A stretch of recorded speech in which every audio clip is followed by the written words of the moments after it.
3 এর সাথে 2 গুণ করব, 2 এর সাথে 1 গুণ করব, আবার 1 এর সাথে 1 গুণ করব।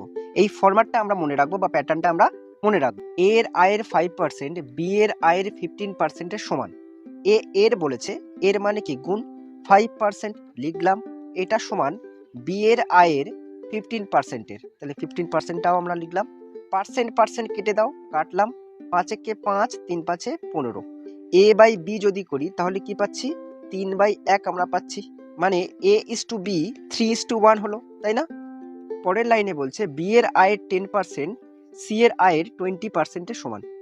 বি এর আয়ের 10%, সেটা লিখলাম। সিমিলারলি আমি লিখবো সি এর আয়ের 20% এর সমান। আগের মতো পার্সেন্ট কাটলাম, 10 একে 10, 10 দুগুণে 20।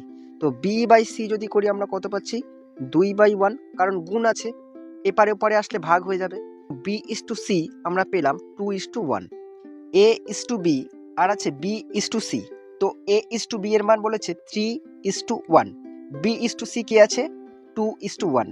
তাহলে A/B/C পাওয়ার জন্য কিভাবে গুণ করব, 3 এর সাথে 2 গুণ করব, 2 এর সাথে 1 গুণ করব, আবার 1 এর সাথে 1 গুণ করব। এই ফরম্যাটটা আমরা মনে রাখবো বা প্যাটার্নটা আমরা মনে রাখবো। তাহলে 3 দুগুণে 6, 2 একে 2 আর 1 একে 1 করলে A/B/C আমরা পেয়ে যাব।